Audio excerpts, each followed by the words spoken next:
안녕하세요. 구명모 법무사입니다. 이번 시간에는 개인회생을 앞두고 주의할 사항에 대해서 설명드릴 건데요. 오늘 설명드리는 사항이 다 변제금과 연관이 있는 사항이기 때문에 이번 영상 참고하셔서 혹시 개인회생 앞두고 있다면 오늘 제가 말씀드리는 사항에 대해서는 미리 주의를 하시면 되겠습니다.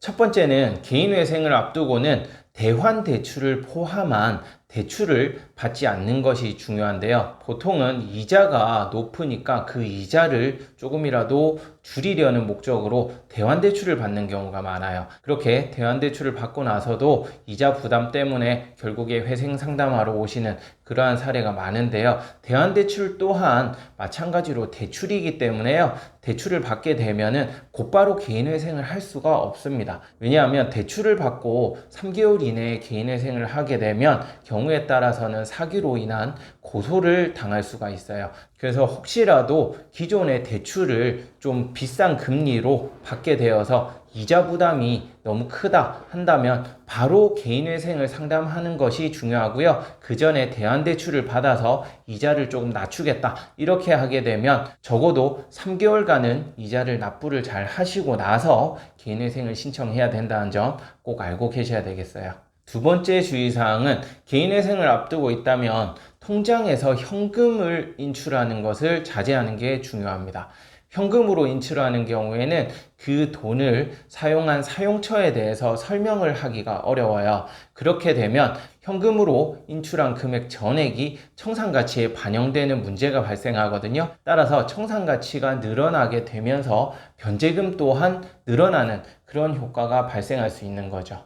그렇기 때문에 고액의 현금을 인출하는 것은 지양하는 것이 좋고요. 세 번째는 가족 간의 계좌이체를 하지 않는 것이 좋습니다. 가족 간의 계좌이체 기록이 많은 경우에는 법원에서 그 가족의 통장거래 내역까지 확인을 하는 경우가 있고요. 이렇게 가족의 통장거래 내역까지 제출을 하라고 하는 경우에는 상당히 부담이 될 수밖에 없잖아요. 가족 간에는 통장거래 내역의 기록을 최소화하는 게 중요하고 혹시라도 내가 회생을 앞두고 빚을 내서 가족의 빚을 대신 갚아주고 나 혼자 회생하겠다 이런 생각은 안 하시는 게 좋습니다. 그 돈은 무조건 전액 청산가치 반영된다는 점 꼭 알고 계셔야겠어요. 그리고 네 번째는 당연한 얘기인데요. 도박이나 주식, 비트코인 등을 하는 것은 안 좋습니다. 이미 도박이나 주식, 비트코인 등으로 손실을 봤다. 그 경우에는 어쩔 수 없겠죠. 당연히 이미 한 걸 지울 수는 없는 일이니까 이미 했다면 그러한 사항은 법원에다 사실을 알리고 개인회생을 신청하면 되거든요. 그렇지만 내가 회생을 해야겠다라고 마음먹은 이상은 더 이상 주식이나 도박 등을 하지 않는 게 좋아요. 회생을 앞두고 최근 주식이나 도박 자금이 많은 경우에는 어쨌든 개인회생을 하는 데 있어서는 불리하게 작용할 수밖에 없으니까요. 이 부분도 꼭 알고 계시고요. 마지막으로 개인회생을 앞두고는 이직을 하지 않는 것이 좋습니다. 이 부분에 대해서는 제가 다른 영상에서도 여러 번 설명드렸는데요.